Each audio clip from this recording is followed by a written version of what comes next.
By the people, for the people, the gathering to get health care now. Chapter 4.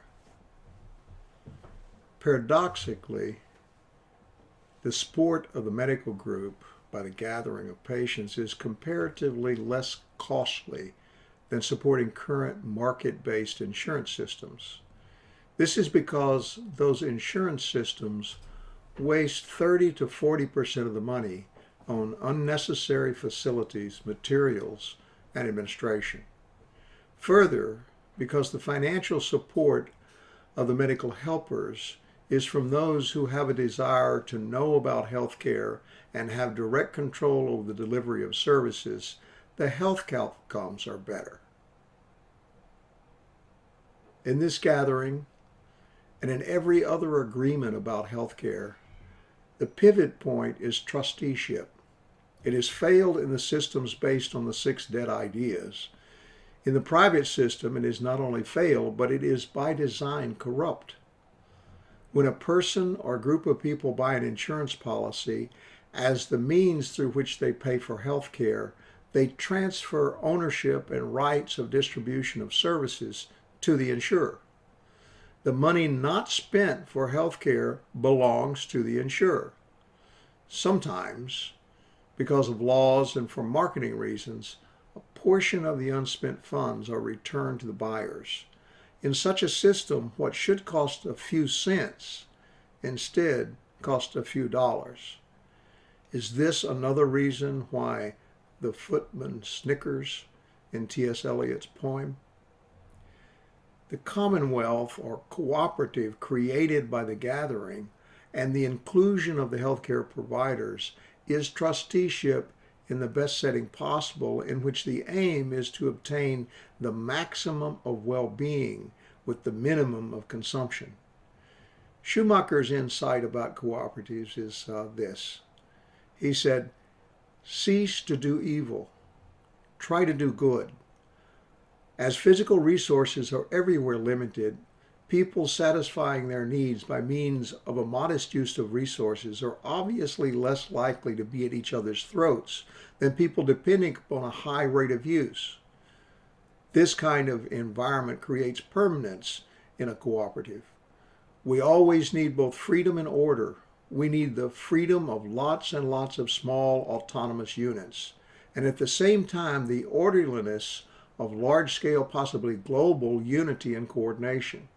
When it comes to action, we obviously need small units because action is a highly personal affair, and one cannot be in touch with more than a very limited number of persons at any one time. But when it comes to the world of ideas, to principles, or to ethics, the indivisibility of peace and of ecology, we need to recognize the unity of mankind and base our actions upon this recognition. Or to put it differently, it is true that all men are brothers, but it is also true that our active personal relationships, we can in fact be brothers to only a few of them. We are called upon to show more brotherliness to them than we could possibly show to the whole of mankind. Again, Schumacher said, an entirely new system of thought is needed, a system based on attention to people and not primarily attention to goods. The goods will look after themselves. It could be summed up in the phrase production by the masses rather than mass production. What was impossible, however, in the 19th century is possible now. What was in fact not necessarily, at least understandably, neglected in the 19th century is unbelievably urgent now. That is, the conscious utilization of our enormous technological and scientific potential for the fight against misery and human degradation, a fight in intimate contact with actual people, with individuals, families, small groups, rather than states and other anonymous abstractions. If every member of a group puts something into a common pool on condition of taking something out, they may still quarrel about the size of the shares. But if the total is known and the claims are admitted, that's all they can quarrel about. But in industry, the claims are not all admitted. For those who put nothing in demand to take something out. So the organization of society on the basis of functions instead of on that of rights implies three things. It means first that proprietary rights shall be maintained when they are accompanied by the performance of service and abolished when they are not. It means second that the producers shall stand in a direct relation to the community for whom production is carried on, so that their responsibility to it may be obvious and unmistakable, not lost, as at present, through their immediate subordination to shareholders whose interest is not service but gain.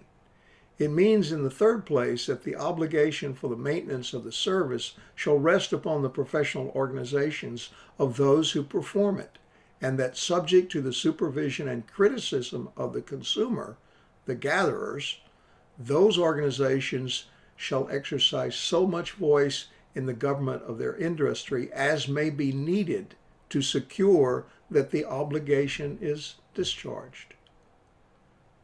The motivation to have a commonwealth or a cooperative through gatherings of patients and healthcare providers will come with the asking and listening and discussions which reveal the ways in which trusteeship is established.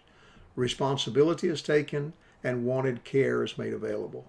It's a process called emanation, spiritually as from a God, materially as fragrance from a flower.